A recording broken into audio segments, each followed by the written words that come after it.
Lektion 1: Effektive Verhandlungstechniken. Hallo Anna, ich bereite mich auf eine wichtige Verhandlung vor. Haben Sie Tipps, wie Sie effektiv verhandeln können?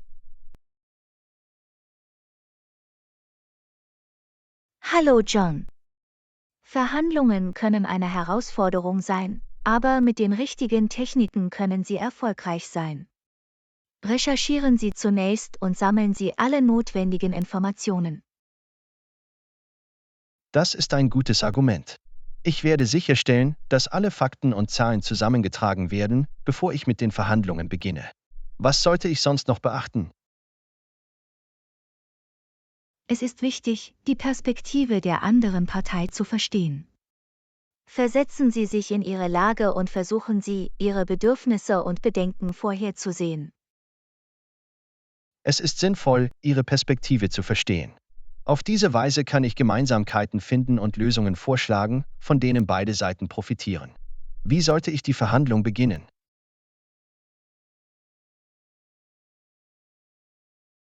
Beginnen Sie damit, Ihre Ziele klar und präzise zu formulieren. Seien Sie selbstbewusst und durchsetzungsfähig, aber auch offen für Kompromisse und gegenseitige Vereinbarungen. Das werde ich im Hinterkopf behalten. Wenn Sie mit klaren Zielen beginnen, können Sie den Ton für die Verhandlungen angeben. Ich strebe ein Win-Win-Ergebnis an. Gibt es bestimmte Techniken, die ich anwenden sollte?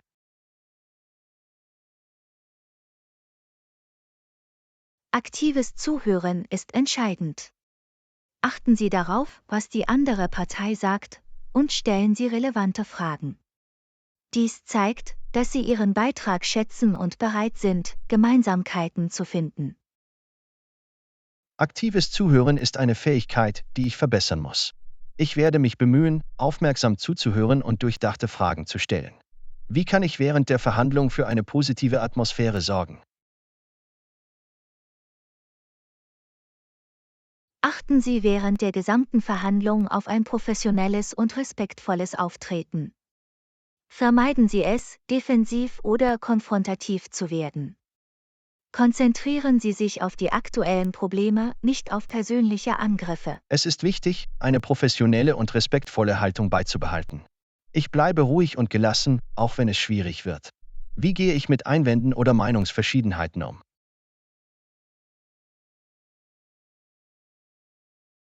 Gehen Sie auf Einwände ein, indem Sie Beweise und logische Überlegungen vorlegen. Bleiben Sie ruhig und präsentieren Sie Ihre Argumente klar und überzeugend. Seien Sie bereit, Alternativen anzubieten. Der Umgang mit Einwänden mit Beweisen und logischem Denken ist sinnvoll. Ich werde mit einer Liste unterstützender Fakten zur Untermauerung meiner Argumente vorbereitet sein. Wie kann ich die Verhandlung positiv abschließen?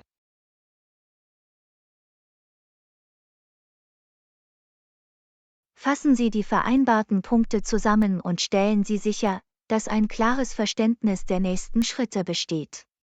Drücken Sie Ihre Dankbarkeit für die Gelegenheit aus, zu verhandeln und einen professionellen Umgangston beizubehalten. Die wichtigsten Punkte zusammenzufassen und Dankbarkeit auszudrücken, sind großartige Möglichkeiten, die Verhandlungen positiv zu beenden. Ich werde sicherstellen, dass ich mich während der Verhandlung nach Ihnen erkundige. Irgendwelche letzten Tipps? Denken Sie daran, während des Verhandlungsprozesses flexibel und anpassungsfähig zu bleiben. Seien Sie offen für kreative Lösungen und bereit, Gemeinsamkeiten zu finden. Viel Glück! Ich danke dir. Vielen Dank für Ihre Beratung. Ich werde diese Techniken anwenden und die Verhandlungen mit Zuversicht angehen. Auf ein erfolgreiches Ergebnis.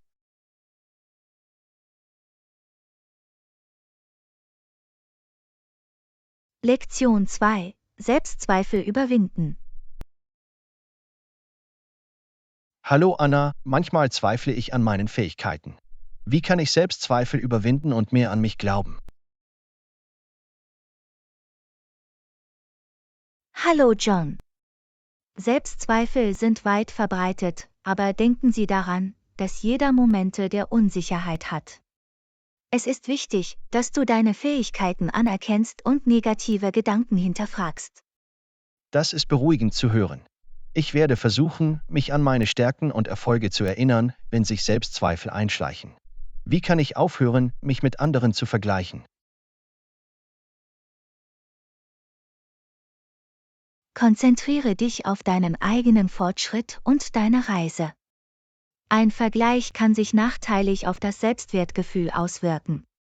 Feiern Sie Ihre Erfolge und setzen Sie sich realistische Ziele für Ihr persönliches Wachstum. Das ist ein guter Rat. Ich werde meinen Fokus auf mein eigenes Wachstum verlagern und stolz auf meine Leistungen sein, egal wie klein sie auch sein mögen. Wie kann ich meinen inneren Kritiker zum Schweigen bringen? Fordere negative Selbstgespräche heraus, indem du ihre Gültigkeit in Frage stellst.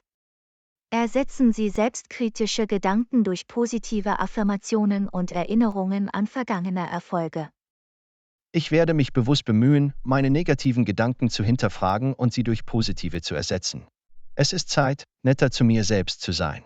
Wie kann ich in ungewohnten Situationen Selbstvertrauen aufbauen?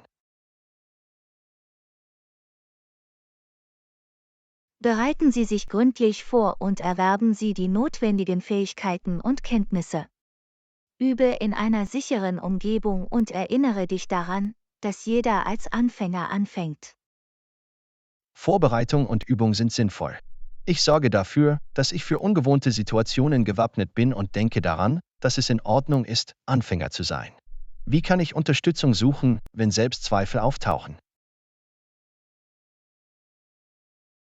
Wenden Sie sich an vertrauenswürdige Freunde, Familienmitglieder oder Mentoren, die Sie ermutigen und beraten können.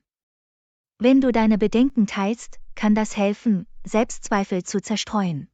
Es ist wichtig, Unterstützung von anderen zu suchen. Ich werde daran denken, meine Probleme zu teilen und mich von denen beraten zu lassen, die an mich glauben. Wie kann ich Misserfolge als Lernchance nutzen? Ändern Sie Ihre Perspektive und betrachten Sie Scheitern als Sprungbrett zum Wachstum. Analysieren Sie, was schiefgelaufen ist, lernen Sie daraus und nutzen Sie dieses Wissen, um sich zu verbessern. Ich werde meine Denkweise ändern und Scheitern als wertvolle Lernerfahrung betrachten und nicht als Spiegelbild meiner Fähigkeiten. Es ist an der Zeit, Wachstum zu begrüßen. Wie kann ich eine positive Denkweise aufrechterhalten? Umgib dich mit Positivität. Übe Dankbarkeit, nimm an Aktivitäten teil, die dir Spaß machen, und konzentriere dich auf Selbstfürsorge. Entwickeln Sie eine Denkweise des Selbstvertrauens und der Belastbarkeit.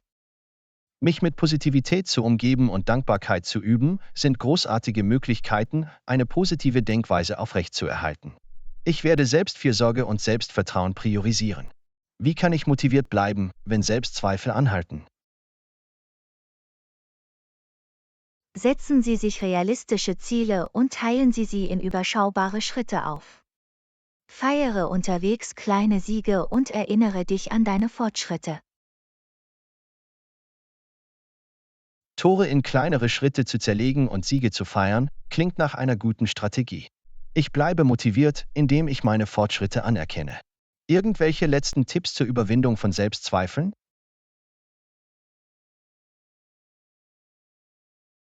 Denken Sie daran, dass Selbstzweifel ein normaler Teil der Reise sind.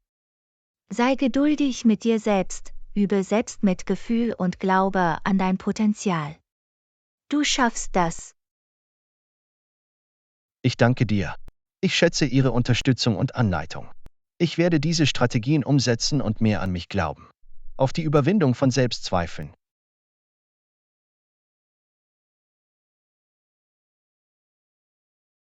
Lektion 3: Zeitmanagement beherrschen. Hallo Anna, ich habe oft Probleme damit, meine Zeit effektiv zu verwalten. Hast du irgendwelche Tipps, wie ich meine Zeitmanagementfähigkeiten verbessern kann? Hallo John. Zeitmanagement kann eine Herausforderung sein, aber es gibt Strategien, die helfen können. Priorisieren Sie Ihre Aufgaben zunächst nach Wichtigkeit und Fristen. Die Priorisierung von Aufgaben klingt nach einem guten Ausgangspunkt. Ich mache eine Liste und konzentriere mich auf die dringendsten und wichtigsten. Wie kann ich Prokrastination vermeiden?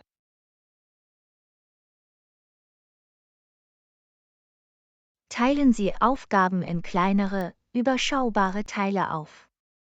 Legen Sie für jeden Teil bestimmte Fristen fest und machen Sie sich selbst zur Rechenschaft.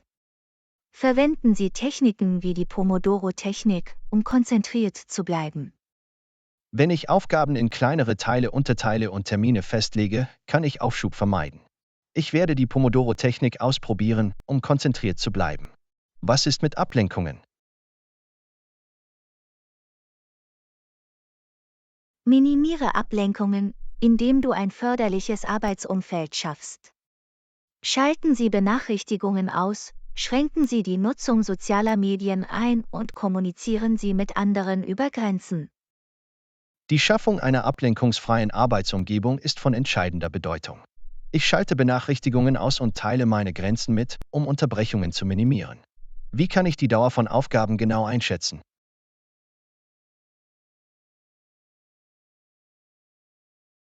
Erfassen Sie Ihre Zeit, die Sie für Aufgaben aufgewendet haben, um besser zu verstehen, wie lange sie dauern. Verwenden Sie Tools wie Timer oder Zeiterfassungs-Apps, um Ihre Schätzfähigkeiten zu verbessern. Wenn ich meine Zeit verfolge, kann ich die Dauer von Aufgaben genauer einschätzen. Ich verwende Timer oder Apps, um zu überwachen, wie lange jede Aufgabe dauert. Wie kann ich organisiert bleiben?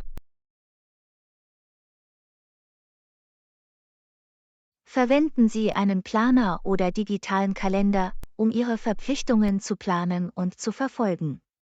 Teilen Sie Projekte in kleinere Meilensteine auf und erinnern Sie sich an wichtige Termine. Ein Planer oder ein digitaler Kalender helfen mir dabei, organisiert zu bleiben und meine Verpflichtungen im Auge zu behalten. Ich unterteile Projekte in Meilensteine und setze Erinnerungen. Wie kann ich mit Unterbrechungen oder unerwarteten Aufgaben umgehen? Sorgen Sie für eine gewisse Flexibilität in Ihrem Zeitplan, um unerwartete Aufgaben zu berücksichtigen. Beurteilen Sie deren Dringlichkeit und Wichtigkeit und verschieben oder delegieren Sie, wenn möglich. Wenn ich Flexibilität einräume und die Dringlichkeit einschätzen kann, kann ich Unterbrechungen besser bewältigen. Ich werde Aufgaben bei Bedarf verschieben oder delegieren. Wie kann ich meine Produktivität verbessern?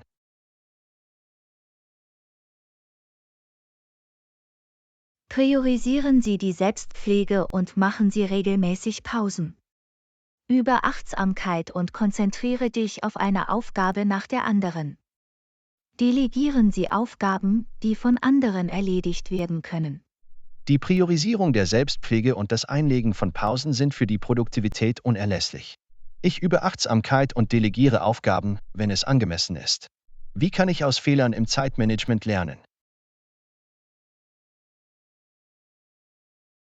Denken Sie über vergangene Fehler nach und identifizieren Sie Bereiche mit Verbesserungspotenzial. Passen Sie Ihre Strategien entsprechend an und lernen Sie aus Ihren Erfahrungen, um das zukünftige Zeitmanagement zu verbessern. Das Nachdenken über vergangene Fehler und die Anpassung von Strategien wird mir helfen, meine Zeitmanagementfähigkeiten zu verbessern. Ich werde aus meinen Erfahrungen lernen und die notwendigen Änderungen vornehmen. Irgendwelche letzten Tipps für ein effektives Zeitmanagement? Denken Sie daran, mit Ihren Erwartungen realistisch umzugehen und vermeiden Sie es, sich zu sehr zu verpflichten. Üben Sie Selbstdisziplin und halten Sie sich an Ihre Zeitmanagementstrategien. Du schaffst das. Ich danke dir. Vielen Dank für Ihre Beratung. Ich werde diese Tipps umsetzen und daran arbeiten, meine Zeitmanagementfähigkeiten zu verbessern. Auf ein produktiveres und organisierteres Leben.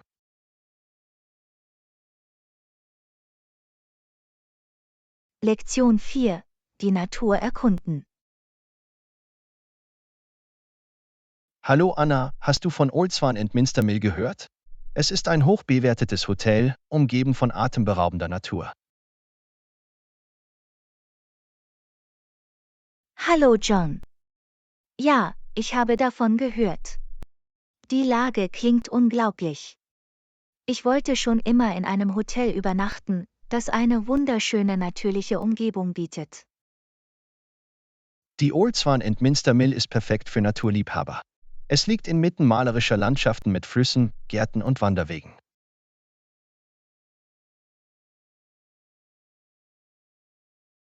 Das klingt herrlich.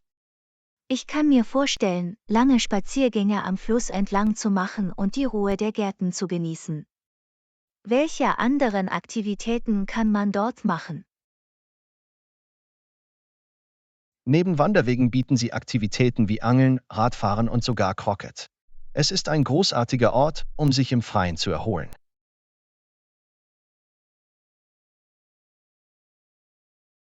Angeln und Radfahren klingen nach unterhaltsamen Aktivitäten. Es ist eine großartige Gelegenheit, sich mit der Natur zu verbinden und etwas Neues auszuprobieren. Gibt es Sehenswürdigkeiten in der Nähe? Absolut. Das Hotel liegt in der Nähe der Cotswolds, einer Gegend, die für ihre bezaubernden Dörfer und die malerische Landschaft bekannt ist. Die Erkundung der Cotswolds ist ein Muss.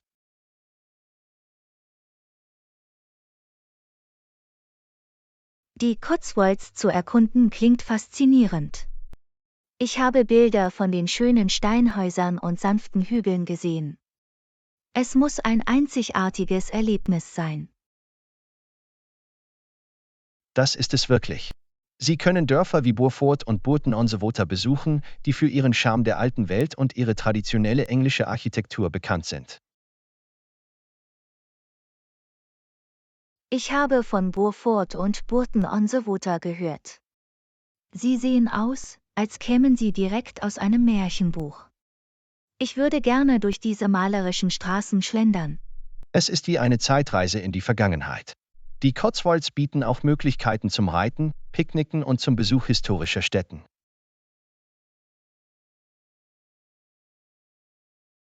Reiten und Picknicken in einer so malerischen Umgebung wäre fantastisch.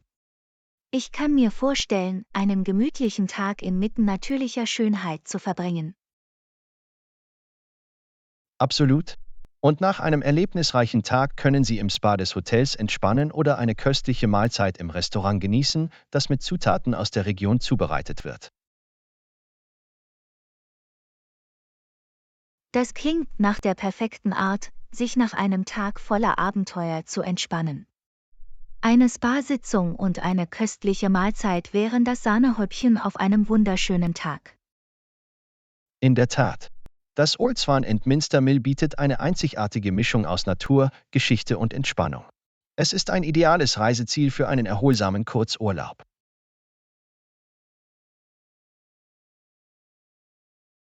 Es scheint definitiv ein Ort zu sein, den ich gerne besuchen würde. Der Kombination aus atemberaubender Natur, bezaubernden Dörfern und luxuriösen Annehmlichkeiten kann man kaum widerstehen. Es ist ein verstecktes Juwel, das ein unvergessliches Erlebnis bietet. Egal, ob Sie Ruhe oder Abenteuer im Freien suchen, Oldswan und Minster Mill bieten alles. Danke, dass du dieses versteckte Juwel geteilt hast. Es steht jetzt auf meiner Liste der Sehenswürdigkeiten. Ich kann es kaum erwarten, in die Natur einzutauchen und die Cotswolds zu erkunden. Du bist willkommen. Ich bin sicher, du wirst dort eine unglaubliche Zeit haben. Genießen Sie die Schönheit der Natur und schaffen Sie bleibende Erinnerungen. Fröhliches Reisen!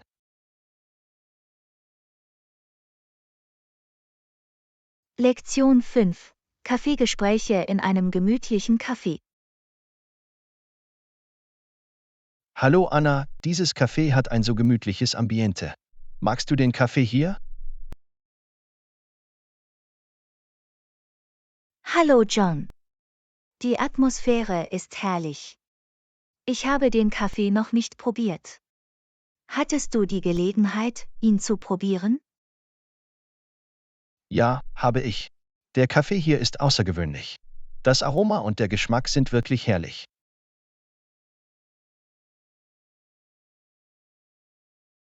Das klingt verlockend. Ich bin immer bereit für eine gute Tasse Kaffee. Was empfiehlst du? Der Cappuccino ist fantastisch. Er hat die perfekte Balance aus reichhaltigem Espresso und samtigem Milchschaum.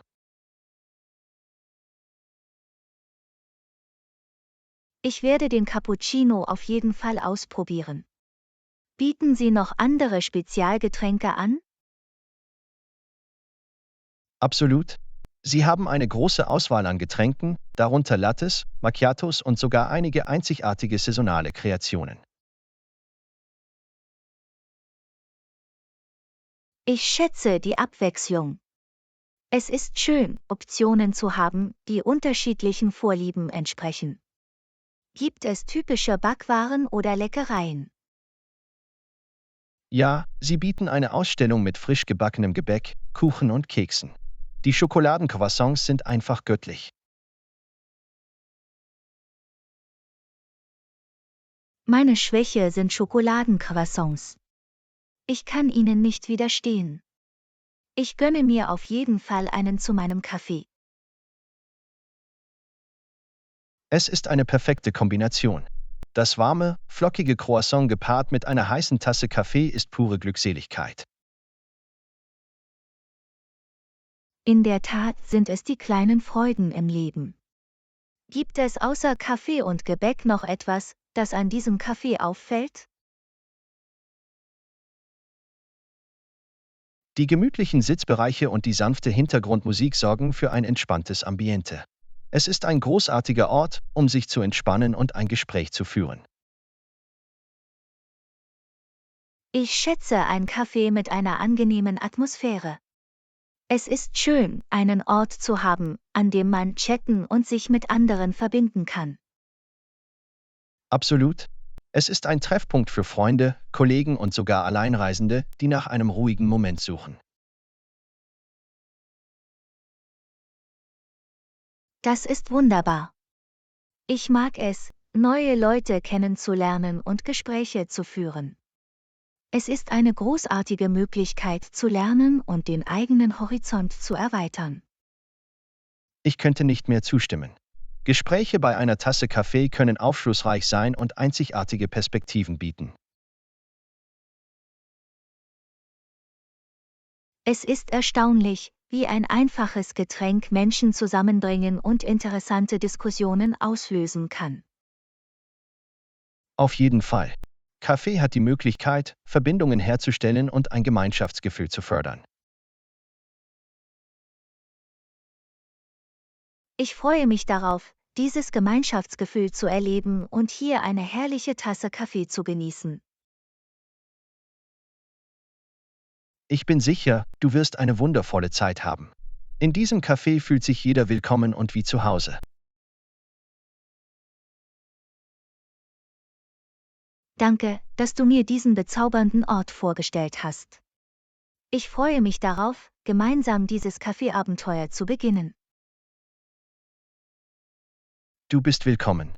Lassen Sie uns in diesem gemütlichen Café jeden Schluck genießen, uns mit köstlichen Leckereien verwöhnen und bleibende Erinnerungen schaffen. Lektion 6: Naturschutz und seine Bedeutung.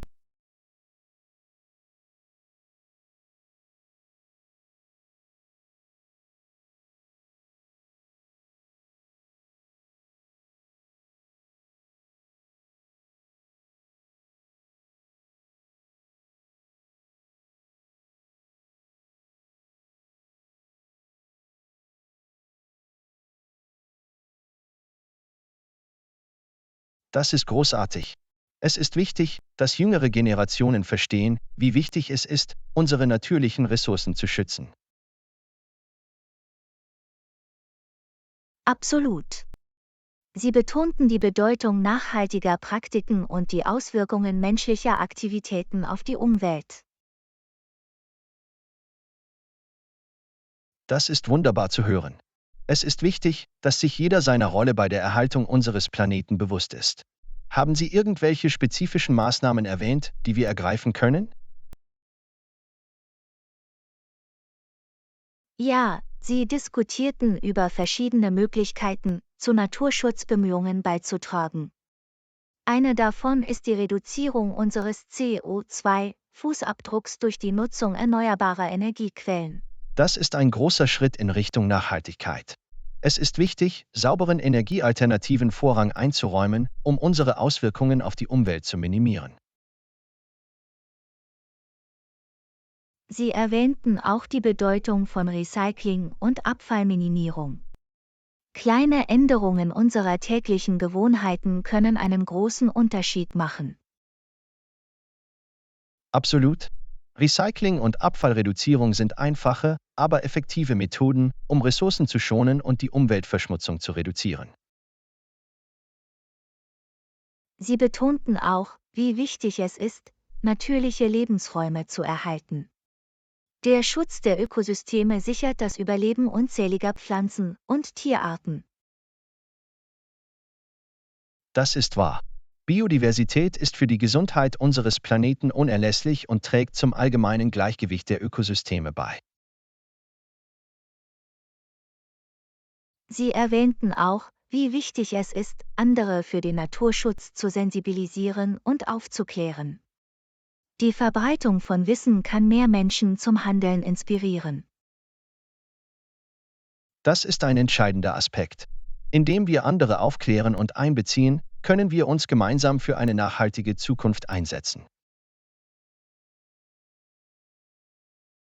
Sie betonten, dass Naturschutz eine gemeinsame Verantwortung ist.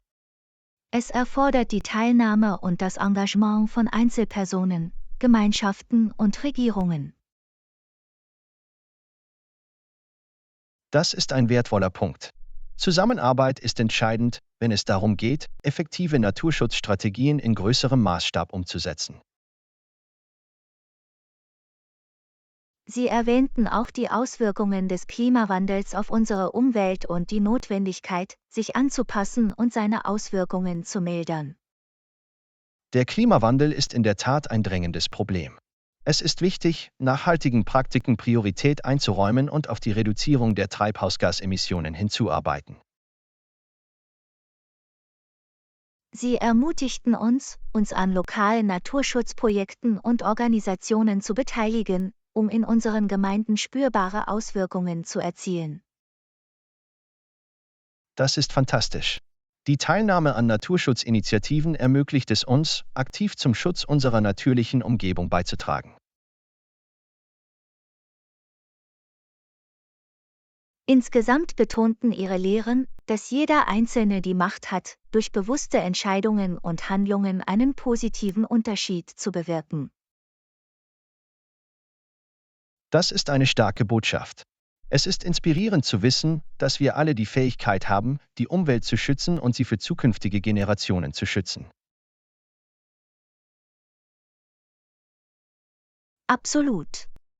Nehmen wir uns diese Lektionen zu Herzen und tragen wir unseren Teil dazu bei, die Schönheit der Natur zu bewahren und zu bewahren. Ich könnte nicht mehr zustimmen. Gemeinsam können wir einen erheblichen Beitrag leisten und einen nachhaltigeren und blühenderen Planeten schaffen. Lassen Sie uns gemeinsam auf diese Reise gehen und andere dazu inspirieren, sich uns bei der Mission des Naturschutzes anzuschließen. In der Tat. Seien wir die Veränderung, die wir uns in der Welt wünschen, und arbeiten wir auf eine bessere und grünere Zukunft hin. Lektion 7: Komfort und Präsentierbarkeit fördern. Hallo Anna, ich wollte darüber sprechen, dass Äußerlichkeiten eine Person nicht definieren sollten. Es ist wichtig, dass wir uns auf unsere ganz eigene Art wohlfühlen und präsentieren können. Hallo John. Ich stimme vollkommen zu. Es ist wichtig, unserem Komfort Priorität einzuräumen und uns gleichzeitig authentisch auszudrücken. Absolut. Wir sollten uns in unserer Haut sicher und wohl fühlen, unabhängig von gesellschaftlichen Erwartungen oder Urteilen. Das ist wahr. Unser Wert geht über den äußeren Schein hinaus. Es geht um unseren Charakter, unsere Talente und die Art und Weise, wie wir andere behandeln.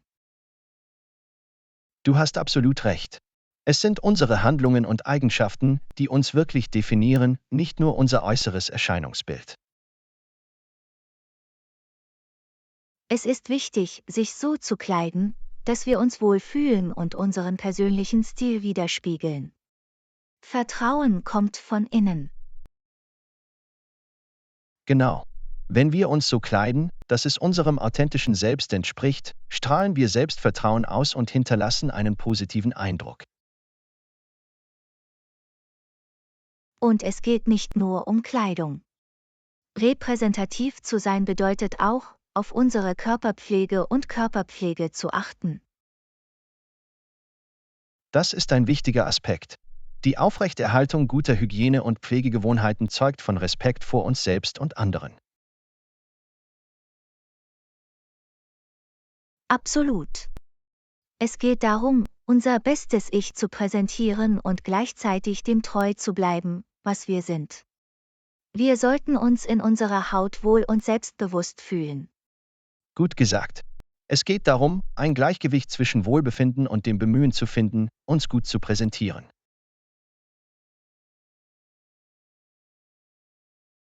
Und es ist wichtig, sich daran zu erinnern, dass die Definition von Komfort und Präsentierbarkeit für jeden unterschiedlich sein kann. Es ist eine persönliche Entscheidung. Exakt. Am wichtigsten ist, wie wir uns selbst fühlen. Es geht darum, unsere Individualität anzunehmen und dem, was wir sind, treu zu bleiben. Die Schönheits- oder Modestandards der Gesellschaft sollten unser Selbstwertgefühl nicht diktieren. Wir sollten unsere eigenen Standards definieren und uns unsere einzigartigen Eigenschaften zu eigen machen. Genau richtig. Wir sollten unsere Individualität feiern und erkennen, dass wahre Schönheit von innen kommt.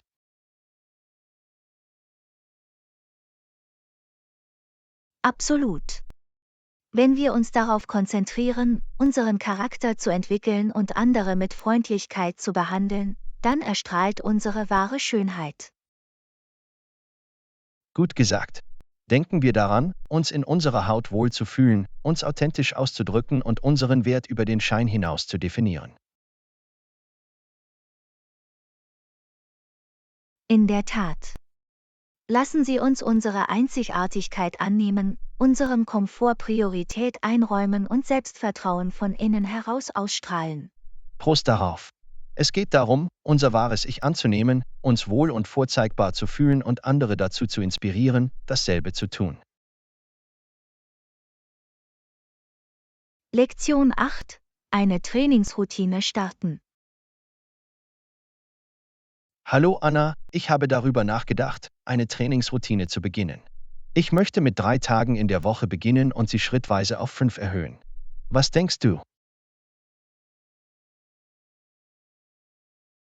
Hallo John.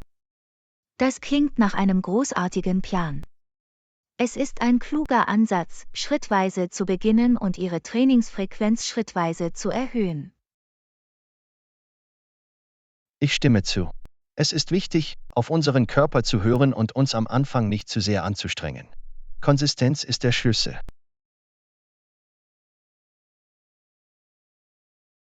Absolut. Wenn Sie mit 3 Tagen in der Woche beginnen, kann sich Ihr Körper anpassen und erholen, während Sie dennoch Fortschritte in Richtung Ihrer Fitnessziele erzielen. Das ist mein Ziel. Ich möchte meine allgemeine Fitness verbessern und im Laufe der Zeit Kraft und Ausdauer aufbauen.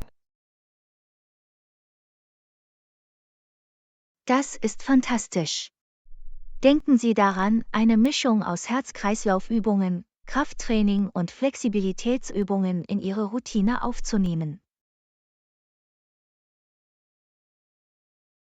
Guter Punkt. Abwechslung ist wichtig, um sicherzustellen, dass wir verschiedene Muskelgruppen trainieren und die allgemeine Fitness und Flexibilität aufrechterhalten. Es ist auch eine gute Idee, sich für jede Trainingseinheit bestimmte Ziele zu setzen. Egal, ob es darum geht, die Dauer oder Intensität zu erhöhen, ein Ziel zu haben, motiviert dich. Das werde ich im Hinterkopf behalten. Wenn ich mir messbare Ziele setze, kann ich meine Fortschritte verfolgen und meine Erfolge nebenbei feiern.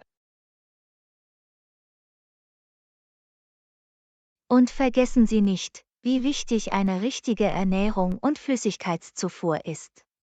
Ihren Körper mit nahrhafter Nahrung zu versorgen und hydratisiert zu bleiben, unterstützt Ihr Training. Absolut.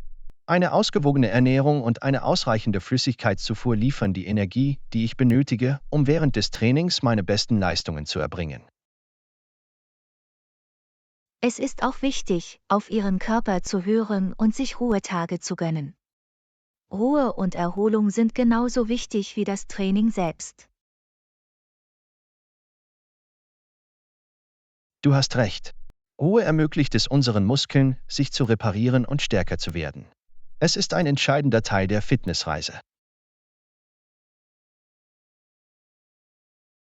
Scheuen Sie sich nicht, sich selbst herauszufordern und neue Übungen oder Aktivitäten auszuprobieren, während Sie Fortschritte machen.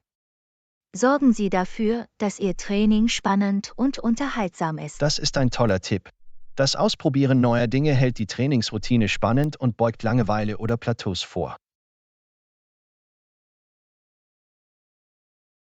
Und denken Sie daran, Konsistenz ist der Schlüssel. Selbst an Tagen, an denen Sie sich nicht motiviert fühlen, ist es besser, aufzutauchen und etwas zu tun, als nichts zu tun. Das werde ich im Hinterkopf behalten. Beständigkeit wird letztendlich zu langfristigen Ergebnissen und einem gesünderen Lebensstil führen. Absolut. Ich freue mich, dass du dich auf diese Fitnessreise begibst. Denken Sie daran, den Prozess zu genießen und jeden Meilenstein zu feiern. Ich danke dir. Deine Unterstützung bedeutet mir viel. Ich freue mich darauf, mit jedem Training stärker und fitter zu werden.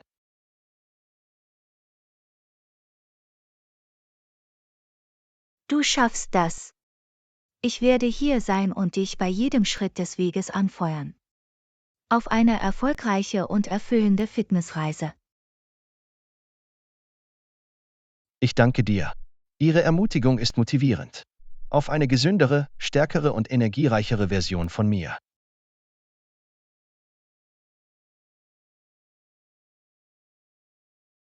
Lektion 9: Impfungen für Ihr Reiseziel. Hallo Anna, ich plane eine Reise zu einem neuen Ziel.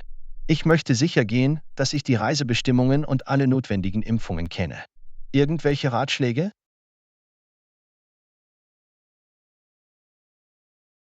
Hallo John.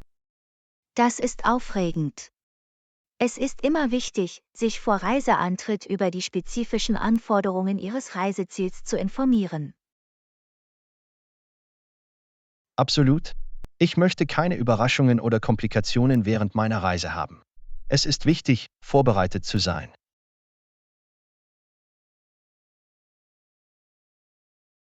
Schauen Sie zunächst auf den offiziellen Regierungswebsites nach oder wenden Sie sich an die Botschaft des Landes, das Sie besuchen. Sie bieten aktuelle Informationen zu den Einreisebestimmungen. Gute Idee. Ich werde sicherstellen, dass diese Quellen überprüft werden, um genaue und zuverlässige Informationen zu sammeln. Finden Sie außerdem heraus, ob für Reisende, die an dieses Reiseziel reisen, bestimmte Impfungen empfohlen oder erforderlich sind. Das ist entscheidend. Ich möchte meiner Gesundheit und Sicherheit Priorität einräumen, während ich neue Orte erkunde.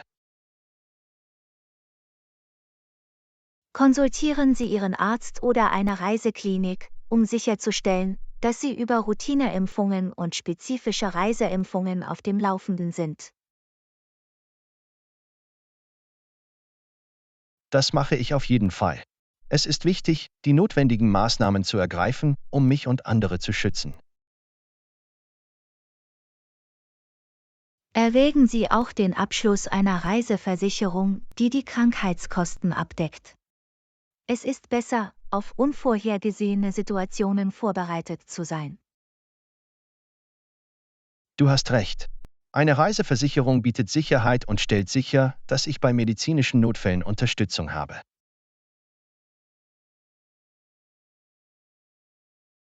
Vergessen Sie nicht, ein kleines Erste-Hilfe-Set mit wichtigen Dingen wie Pflastern, Schmerzmitteln und allen notwendigen Medikamenten einzupacken.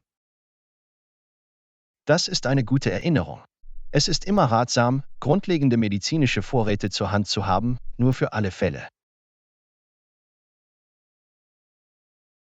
Ein weiterer wichtiger Aspekt ist, sich mit den lokalen Gepflogenheiten und kulturellen Normen vertraut zu machen, um ein respektvolles und positives Reiseerlebnis zu gewährleisten. Absolut. Die Achtung der lokalen Kultur und Traditionen ist für eine sinnvolle und unterhaltsame Reise unerlässlich.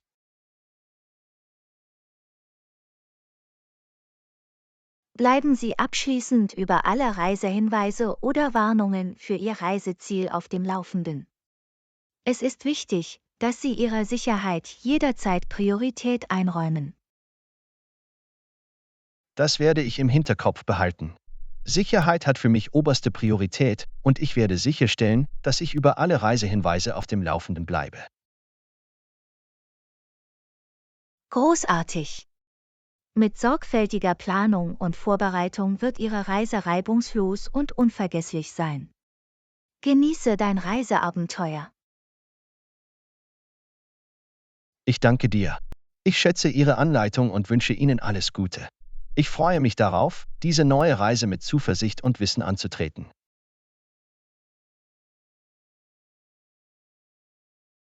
Lektion 10: Hotelsuche. Hallo Anna, ich plane meine Reise und muss ein Hotel finden. Ich suche etwas zu moderaten Preisen. Irgendwelche Vorschläge, wie man für das Hotel budgetiert?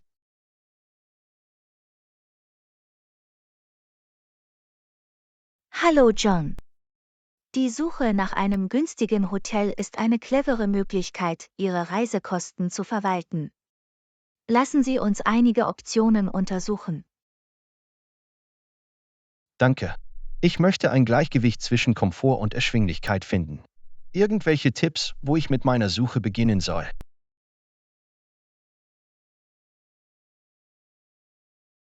Stöbern Sie zunächst auf Reisewebsites oder Apps, die Angebote und Rabatte für Hotels anbieten. Sie verfügen häufig über Filter, mit denen Sie Unterkünfte finden können, die Ihrem Budget entsprechen. Das ist eine tolle Idee.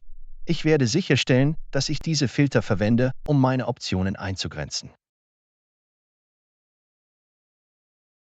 Eine andere Möglichkeit besteht darin, einen Aufenthalt in weniger touristischen Gebieten in Betracht zu ziehen. Hotels, die sich abseits beliebter Sehenswürdigkeiten befinden, sind in der Regel budgetfreundlicher. Guter Punkt. Die Erkundung weniger überfüllter Gebiete kann auch zu einem authentischeren Erlebnis des Reiseziels führen.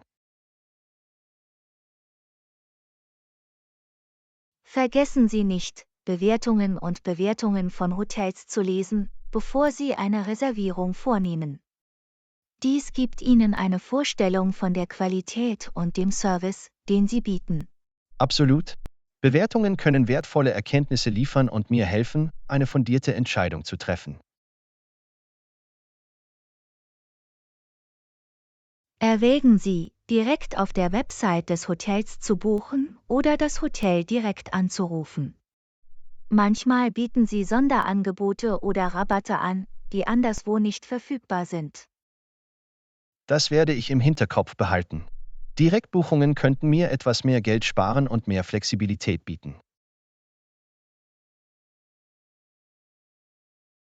Wenn Sie dafür offen sind, können Sie auch alternative Unterkunftsmöglichkeiten wie Pensionen, Hostels oder Ferienwohnungen erkunden. Sie bieten oft budgetfreundliche Optionen. Das ist ein toller Vorschlag. Ich werde mir auch diese Optionen ansehen, um zu sehen, ob sie meinen Vorlieben und meinem Budget entsprechen. Seien Sie schließlich flexibel mit Ihren Reisedaten. Die Preise können je nach Jahreszeit oder Wochentag variieren. Erwägen Sie, in der Nebensaison zu reisen, um bessere Angebote zu erhalten. Das werde ich auf jeden Fall in Betracht ziehen. Eine flexible Gestaltung meiner Reisedaten könnte mir helfen, günstigere Preise zu finden. Denken Sie daran, Ihr Budget für die Unterkunft im Auge zu behalten und die Mittel entsprechend zuzuweisen. Es ist wichtig, dass Sie Ihre geplanten Ausgaben einhalten. Du hast recht. Die Budgetierung von Unterkünften hilft mir dabei, meine gesamten Reisekosten effektiv zu verwalten. Lektion 11: Entspannungstechniken für einen erholsamen Schlaf. Hallo Anna, ich hatte heute einen stressigen Tag. Oh, das ist schade. Hast du vor dem Schlafengehen irgendwas getan, um dich zu entspannen? Hallo John. Es tut mir leid, das zu hören.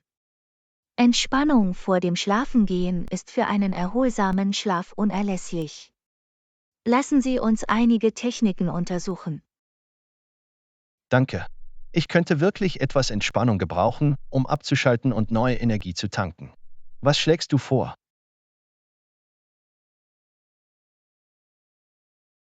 Erwägen Sie, tiefe Atemübungen zu machen.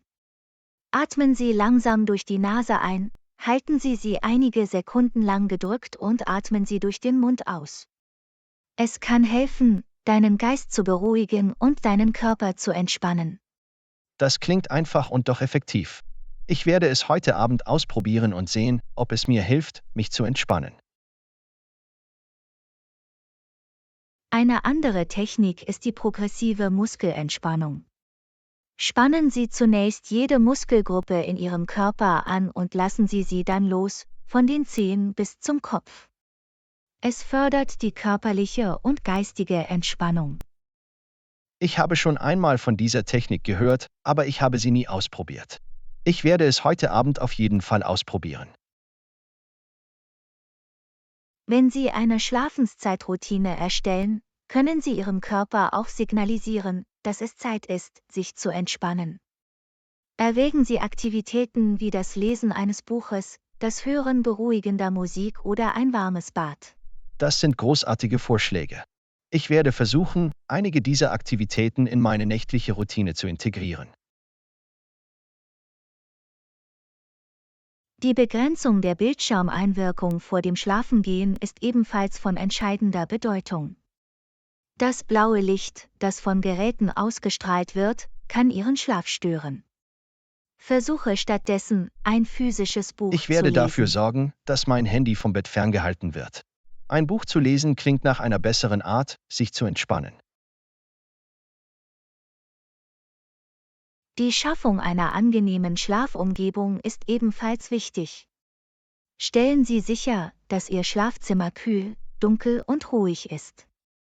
Erwägen Sie, bei Bedarf Ohrstöpsel oder eine Augenmaske zu verwenden. Das werde ich im Hinterkopf behalten. Eine förderliche Schlafumgebung kann einen großen Unterschied in der Qualität meines Schlafes ausmachen. Vermeiden Sie den Konsum von Koffein oder schweren Mahlzeiten kurz vor dem Schlafengehen. Entscheiden Sie sich für einen leichten Snack, wenn Sie hungrig sind, und wählen Sie Kräutertee anstelle von Kaffee oder koffeinhaltigen Getränken. Guter Punkt. Ich werde auf meinen Koffeinkonsum achten und mich vor dem Schlafengehen für gesündere Optionen entscheiden. Versuchen Sie abschließend, vor dem Schlafengehen Achtsamkeit oder Meditation zu üben. Es kann helfen, Ihren Geist zu beruhigen und anhaltenden Stress oder Sorgen abzubauen. Ich habe großartige Dinge über Achtsamkeit gehört. Ich werde einige geführte Meditationspraktiken ausprobieren, die mir helfen, mich vor dem Schlafengehen zu entspannen. Mit diesen Entspannungstechniken können Sie sich entspannen und Ihren Körper auf einen erholsamen Schlaf vorbereiten. Ich wünsche Ihnen friedliche Nächte. Ich danke dir. Ich schätze Ihren hilfreichen Rat. Ich freue mich darauf, diese Techniken anzuwenden und einen erholsamen Schlaf zu genießen.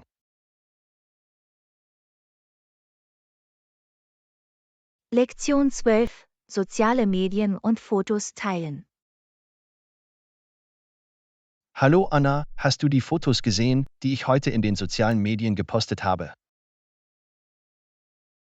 Hallo John. Ja, habe ich. Deine Bilder sehen toll aus. Wo wurden sie aufgenommen? Danke. Diese Fotos wurden während meiner letzten Wanderung in den Bergen aufgenommen. Die Landschaft war atemberaubend.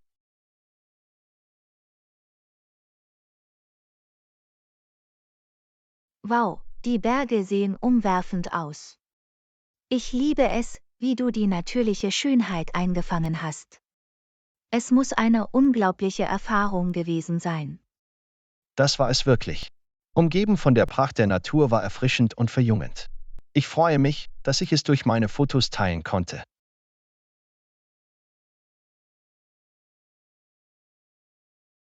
Ihre Fotos haben definitiv ein Gefühl von Ruhe und Abenteuer hervorgerufen. Ich konnte fast die frische Bergluft spüren, wenn ich sie mir nur ansah.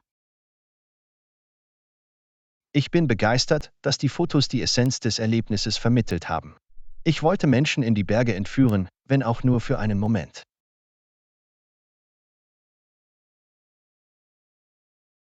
Mission erfüllt. Ihre Fotos haben mich dazu inspiriert, eine eigene Wanderreise zu planen. Irgendwelche Tipps für tolle Aufnahmen? Unbedingt. Achten Sie beim Fotografieren im Freien auf die Beleuchtung.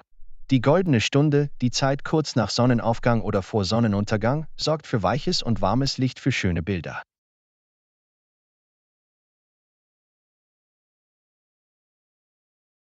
Das ist ein fantastischer Tipp.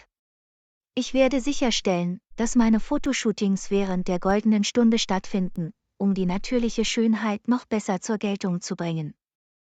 Probieren Sie außerdem verschiedene Blickwinkel und Perspektiven aus, um Ihren Fotos Tiefe und Interesse zu verleihen.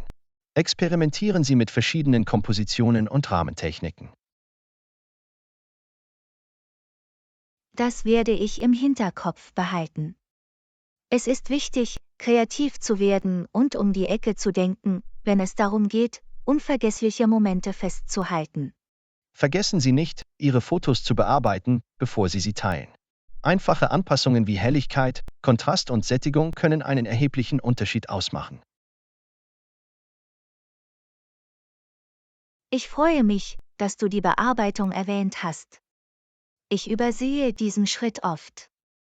Ich werde sicherstellen, dass meine Fotos verbessert werden, bevor ich sie poste. Ein weiterer Tipp ist, mit Ihrem Publikum in Kontakt zu treten. Reagiere auf Kommentare und Nachrichten und zeige Wertschätzung für Ihre Unterstützung. Es schafft ein Gefühl von Verbundenheit und Gemeinschaft. Der Aufbau von Verbindungen ist unerlässlich. Ich werde mich bemühen, mit meinen Followern in Kontakt zu treten und sinnvolle Interaktionen herzustellen. Denken Sie abschließend daran, die Datenschutz- und Sicherheitseinstellungen auf Social-Media-Plattformen zu beachten. Passen Sie Ihre Einstellungen an, um zu steuern, wer Ihre Fotos und persönlichen Daten sehen kann. Das ist eine wichtige Erinnerung. Der Schutz unserer Online-Privatsphäre ist im heutigen digitalen Zeitalter von entscheidender Bedeutung. Ich stelle sicher, dass meine Datenschutzeinstellungen vorhanden sind. Wenn Sie diese Tipps befolgen, können Sie Ihre Erlebnisse effektiv festhalten und teilen und gleichzeitig eine sichere und ansprechende Online-Präsenz aufrechterhalten. Teile weiter deine Abenteuer. Lektion 13. Unterkunft und letzte Beratung. Hallo Anna, ich habe nach Übernachtungsmöglichkeiten für unsere bevorstehende Reise gesucht. Hast du irgendwelche Empfehlungen? Hallo John. Klar, ich kann helfen. Nach welcher Art von Unterkunft suchen Sie? Hotels, Hostels oder vielleicht etwas Einzigartigeres?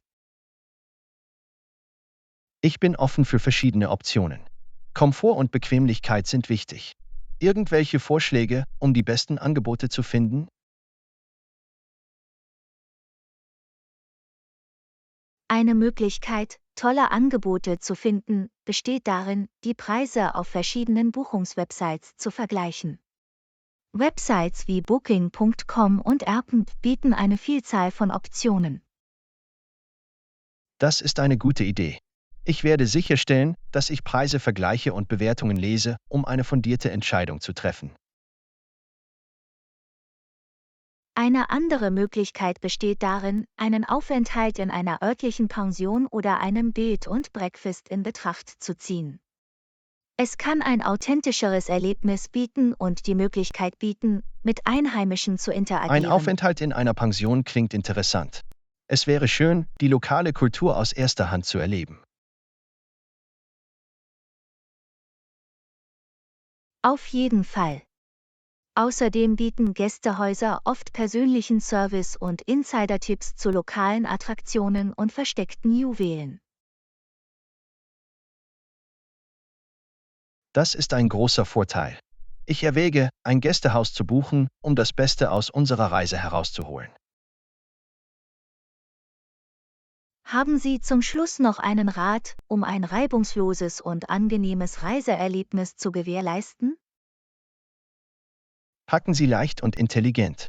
Bringen Sie nur das Nötigste und vielseitige Kleidungsstücke mit, die für verschiedene Outfits kombiniert werden können. Das ist ein wertvoller Tipp. Reisen mit einem leichteren Koffer kann Ihre Reise komfortabler und stressfreier machen. Stellen Sie außerdem sicher, dass Sie alle erforderlichen Reisedokumente in Ordnung haben, einschließlich Reisepässe, Visa und aller erforderlichen Impfungen. Absolut. Es ist wichtig, die gesamte Dokumentation rechtzeitig zu überprüfen, um Komplikationen in letzter Minute zu vermeiden. Und vergiss nicht, einen Backup-Plan zu haben. Unerwartete Situationen können auftreten, daher ist es gut, vorbereitet und flexibel zu sein. Guter Punkt. Notfallpläne können Ihnen helfen, unvorhergesehene Umstände zu bewältigen und Stress zu minimieren. Tauchen Sie schließlich in die lokale Kultur ein und respektieren Sie die Bräuche und Traditionen der Orte, die Sie besuchen. Ich könnte nicht mehr zustimmen. Das Eintauchen in die lokale Kultur verbessert Ihr Reiseerlebnis und fördert positive Interaktionen mit den Einheimischen. Wenn wir diese Tipps befolgen, sind wir gut vorbereitet und bereit, unsere Reise in vollen Zügen zu genießen. Danke für deine Hilfe. Lektion 14: Wiederverwendbare Taschen mitbringen. Hallo Anna, ich wollte dich nur daran erinnern, wenn du einkaufen gehst, vergiss nicht, wiederverwendbare Taschen für die Lebensmittel mitzubringen. Hallo John. Danke für die Erinnerung. Die Verwendung wiederverwendbarer Beutel ist eine wichtige Angewohnheit, um Plastikmüll zu reduzieren. Ich habe sie immer griffbereit. Das ist toll zu hören. Durch die Verwendung wiederverwendbarer Beutel können wir einen positiven Einfluss auf die Umwelt haben und Einwegplastik minimieren. Absolut. Es ist eine kleine Änderung, die auf lange Sicht erhebliche Auswirkungen haben kann. Außerdem sind wiederverwendbare Taschen robuster und bieten Platz für mehr Gegenstände. Das ist wahr. Sie sind langlebig und halten schwereren Lasten stand, ohne dass die Gefahr besteht, dass sie reißen. Das macht das Einkaufen von Lebensmitteln viel bequemer. Und die Verwendung wiederverwendbarer Beutel gilt nicht nur für Lebensmittel. Wann immer ich Kleidung oder andere Artikel einkaufen gehe, bringe ich auch meine eigenen Taschen mit. Das ist eine fantastische Angewohnheit. Wir können die Verwendung wiederverwendbarer Taschen auf alle unsere Einkaufsaktivitäten ausweiten und so den Bedarf an Plastik- oder Papiertüten reduzieren. Exakt. Es geht darum, auf unseren Konsum zu achten und nachhaltige Entscheidungen zu treffen. Wiederverwendbare Beutel sind ein einfacher, aber wirkungsvoller Schritt. Ein weiterer Vorteil ist, dass einige Geschäfte Anreize für die Verwendung wiederverwendbarer Taschen bieten, wie Rabatte oder Treuepunkte. Es ist eine Win-Win-Situation. Das ist ein zusätzlicher Bonus. Geld zu sparen und gleichzeitig umweltbewusst zu sein, klingt nach einem großartigen Angebot. Ich werde nach diesen Anreizen Ausschau halten. Darüber hinaus gibt es wiederverwendbare Taschen in verschiedenen Größen und Designs, sodass sie ihren persönlichen Stil zum Ausdruck bringen und gleichzeitig umweltfreundlich sind. Ich liebe das. Es ist eine Möglichkeit, unserer Einkaufsroutine einen Hauch von Persönlichkeit zu verleihen und unser Engagement für Nachhaltigkeit zu demonstrieren. Absolut. Indem wir wiederverwendbare Beutel in unser tägliches Leben integrieren, können wir andere dazu inspirieren, auch umweltfreundlichere Gewohnheiten anzunehmen. Es ist wichtig, das Bewusstsein zu schärfen und andere zu ermutigen, eine positive Veränderung vorzunehmen. Gemeinsam können wir einen Unterschied machen. Daran besteht kein Zweifel. Lassen Sie uns weiterhin unsere wiederverwendbaren Taschen mitbringen und mit gutem Beispiel vorangehen. Unsere kleinen Aktionen können eine große Wirkung haben. Ich bin froh, dass wir auf derselben Seite sind. Machen wir weiter so und inspirieren wir andere, uns auf dieser umweltfreundlichen Reise zu begleiten. Auf jeden Fall. Gemeinsam können wir zu einer nachhaltigeren Zukunft beitragen. Vielen Dank, dass Sie darauf achten, wiederverwendbare Taschen mitzubringen.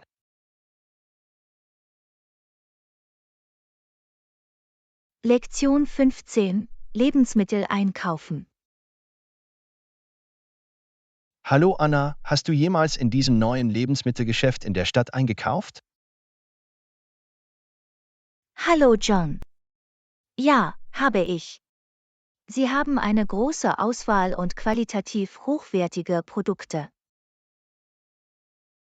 Das ist gut zu wissen. Ich bin immer auf der Suche nach einem Geschäft mit frischen Produkten und einer Vielzahl von Optionen. Absolut.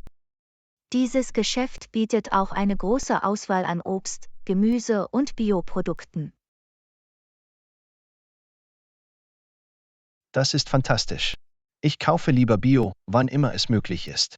Es ist wichtig, unserer Gesundheit und der Umwelt Priorität einzuräumen. Ich stimme voll und ganz zu.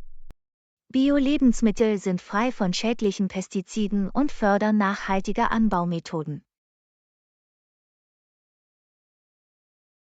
Haben Sie neben Bioprodukten auch andere Lebensmittel wie Milchprodukte und Grundnahrungsmittel für die Speisekammer?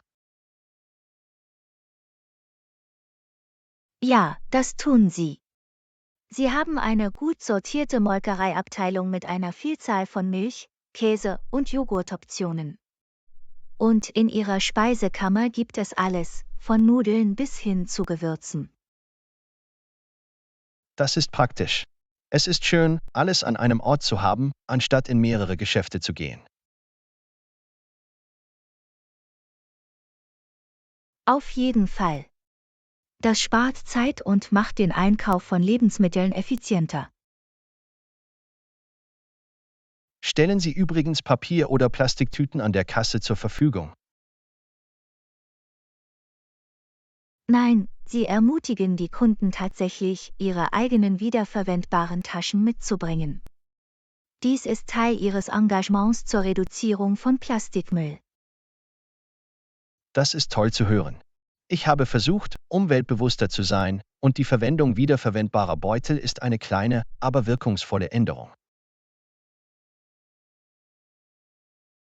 Absolut.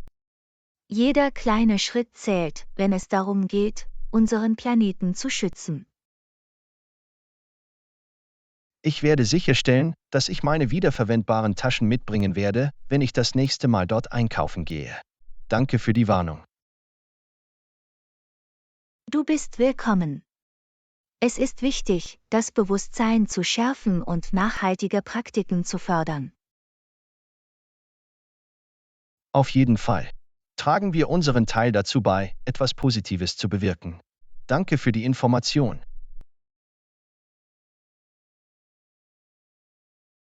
Lektion 16: Datenschutz respektieren. Hallo Anna, hast du jemals darüber nachgedacht, wie wichtig es ist, die Privatsphäre des anderen zu respektieren. Hallo John. Absolut. Die Achtung der Privatsphäre ist entscheidend für die Aufrechterhaltung gesunder Beziehungen und den Aufbau von Vertrauen. Das macht Sinn. Jeder verdient seinen persönlichen Raum und seine Grenzen. Exakt. Es ist wichtig, um Zustimmung und Respekt zu bitten, wenn jemand es vorzieht, bestimmte Informationen oder Aspekte seines Lebens geheim zu halten. Ich stimme voll und ganz zu. Wir sollten es vermeiden, ohne deren Erlaubnis in die persönlichen Angelegenheiten einer Person einzudringen. Auf jeden Fall. Es geht darum, rücksichtsvoll zu sein und zu verstehen, dass jeder ein anderes Komfortniveau hat, wenn es darum geht, persönliche Daten weiterzugeben. Richtig. Die Privatsphäre zu respektieren bedeutet auch, keine Gerüchte zu verbreiten oder über andere zu tratschen. Absolut. Wir sollten davon absehen, über private Angelegenheiten einer Person zu sprechen, es sei denn, sie teilt diese Informationen freiwillig selbst mit. Ich denke, es ist wichtig, eine offene Kommunikation aufzubauen und unseren Freunden und Angehörigen Grenzen zu setzen, wenn es darum geht, was wir gerne teilen. Ich könnte nicht mehr zustimmen. Gesunde Beziehungen basieren auf Vertrauen, und der Respekt vor der Privatsphäre ist dabei ein grundlegender Aspekt.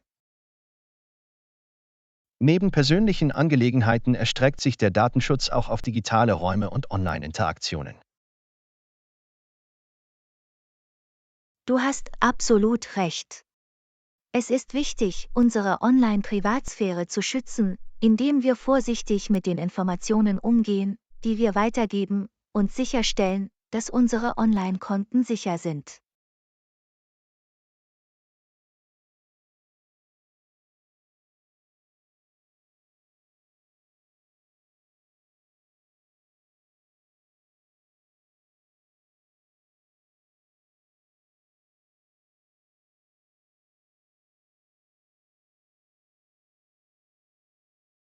Absolut. Der Respekt vor der Privatsphäre des anderen schafft eine sichere und komfortable Umgebung für alle. Einverstanden. Es fördert Vertrauen und stärkt unsere Beziehungen zu anderen. Lassen Sie uns bewusst versuchen, die Privatsphäre in unseren Interaktionen zu respektieren und andere dazu zu ermutigen, dasselbe zu tun. Da stimme ich dir zu. Die Achtung der Privatsphäre ist ein Zeichen von Reife und Empathie. Gut gesagt. Lassen Sie uns den Wert der Privatsphäre in unserem täglichen Leben weiterhin priorisieren und wahren. Lektion 17: Kindern Freude bereiten. Hallo Anna, hast du irgendwelche Ideen, wie wir unseren Kindern eine Freude bereiten können? Hallo John. Absolut. Es gibt viele Möglichkeiten, Kindern Freude und unvergessliche Erlebnisse zu bereiten. Das ist großartig. Eine Idee, die mir in den Sinn kommt, ist die Organisation eines unterhaltsamen Tages im Park. Das klingt fantastisch. Sie können auf der Schaukel spielen, die Rutschen hinunterrutschen und zusammen ein Picknick machen. Ja, solche Outdoor-Aktivitäten zaubern Ihnen immer ein Lächeln ins Gesicht. Eine andere Idee ist ein Filmabend mit Ihren Lieblingsfilmen und Snacks.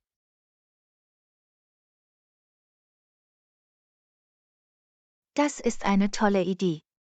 Sie werden die gemütliche Atmosphäre und die Aufregung genießen, gemeinsam Filme zu schauen. Eine andere Idee könnte sein, eine Schatzsuche im Hinterhof zu organisieren. Es wird eine unterhaltsame und ansprechende Aktivität für Sie sein. Absolut. Sie werden es lieben, nach verborgenen Schätzen zu suchen und Hinweise zu lösen.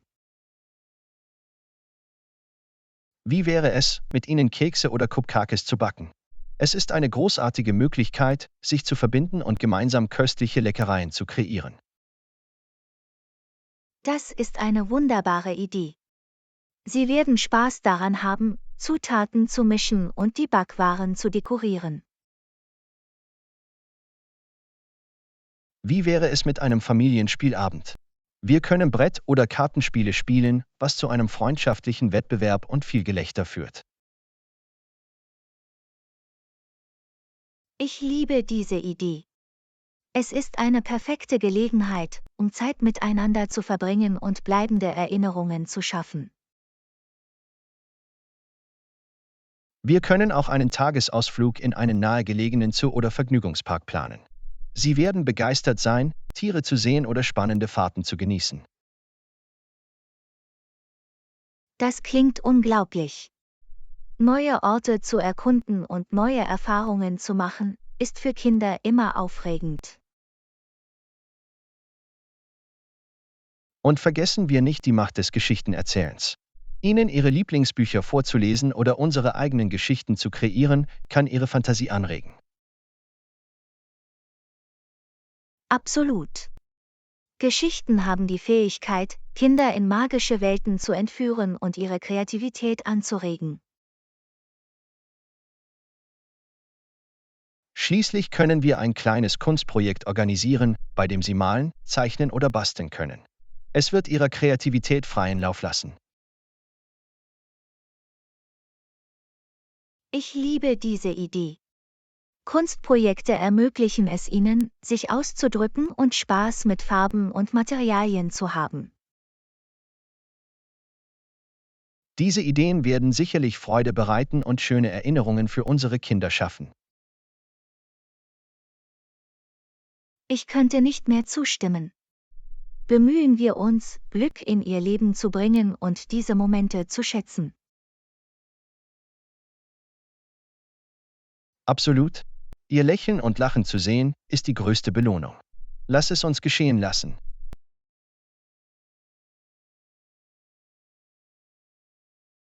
Lektion 18: In Routinen flexibel bleiben. Hallo Anna, ich habe darüber nachgedacht, dass es wichtig ist, auch in unseren Routinen flexibel zu bleiben. Was denkst du?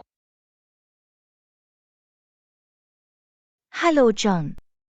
Absolut. Offen für Anpassungen und Veränderungen in unseren täglichen Routinen zu sein, kann viele Vorteile bringen. Das ist klug. Es ermöglicht uns, uns an unerwartete Situationen anzupassen und neue Möglichkeiten zu finden. Auf jeden Fall. Flexibilität hilft uns, einen ausgewogenen und weniger stressigen Lebensstil aufrechtzuerhalten. Es ist wahr. Wenn wir in unseren Routinen zu starr sind, verpassen wir möglicherweise aufregende Erfahrungen oder persönliches Wachstum. Absolut. Indem wir uns Flexibilität zu eigen machen, können wir neue Ideen und Perspektiven in unserem Leben willkommen heißen. Das ist ein gutes Argument. Flexibilität ermöglicht es uns auch, besser auf die Bedürfnisse unserer Mitmenschen einzugehen. Ja, es ermöglicht uns, die sich ändernden Umstände unserer Lieben besser zu verstehen und ihnen entgegenzukommen. Es ist wichtig, ein Gleichgewicht zwischen Struktur und Flexibilität in unseren Routinen zu finden.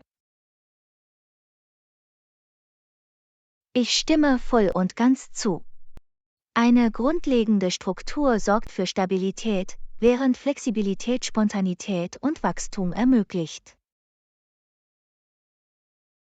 Offen für Veränderungen zu sein hilft uns auch, Fähigkeiten zur Problemlösung und Anpassungsfähigkeit zu entwickeln.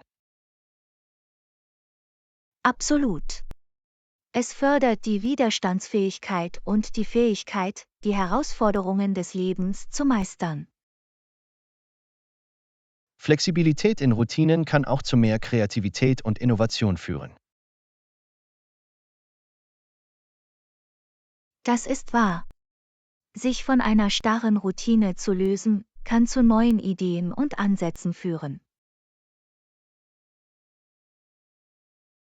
Es ist wichtig, auf unsere eigenen Bedürfnisse zu hören und unsere Routinen entsprechend anzupassen. Ja, Selbstbewusstsein spielt eine entscheidende Rolle, um zu erkennen, wann Änderungen erforderlich sind. Und vergessen wir nicht, wie wichtig Selbstfürsorge ist.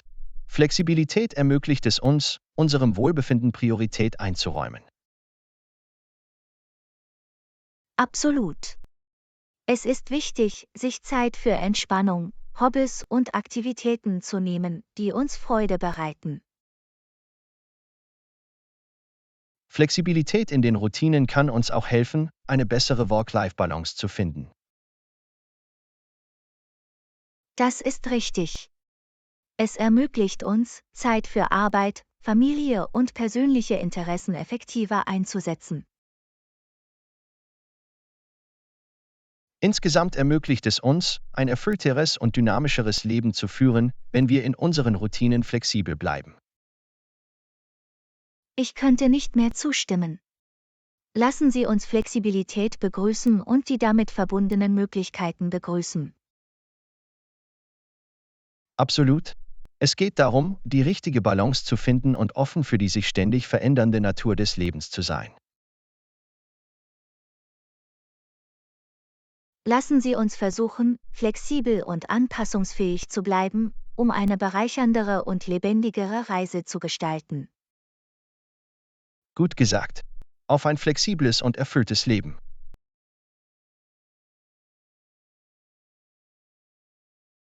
Lektion 19: Vertrauen aufbauen. Hallo Anna, eine Möglichkeit, Vertrauen zu fördern, besteht darin, offenes und ehrliches Feedback zu fördern. Hallo John. Ich stimme absolut zu. Wenn sich Menschen gehört und geschätzt fühlen, beginnt Vertrauen zu gedeihen.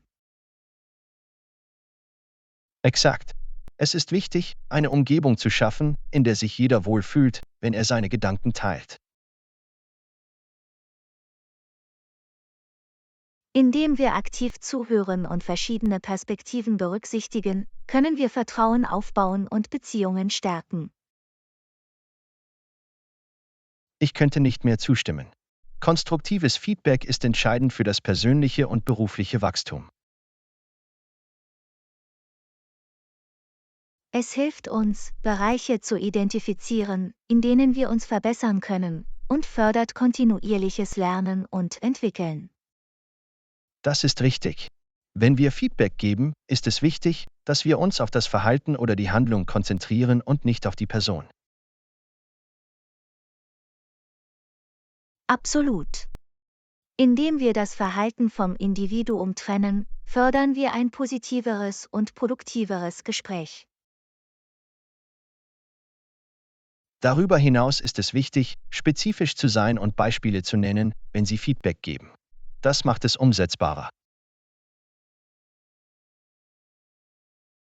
Spezifisches Feedback hilft der Person zu verstehen, was sie gut gemacht hat oder in welchen Bereichen sie sich verbessern kann. Es ist auch wichtig, rechtzeitig Feedback zu geben. Es ermöglicht eine sofortige Reflexion und Kurskorrektur.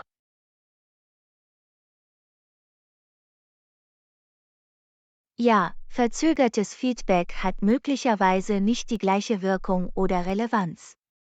Aktualität ist entscheidend. Ein weiterer Aspekt der Vertrauensförderung besteht darin, offen dafür zu sein, selbst Feedback zu erhalten. Das ist wahr. Dass wir Feedback begrüßen, zeigt, dass wir die Sichtweisen anderer wertschätzen und uns für Wachstum einsetzen.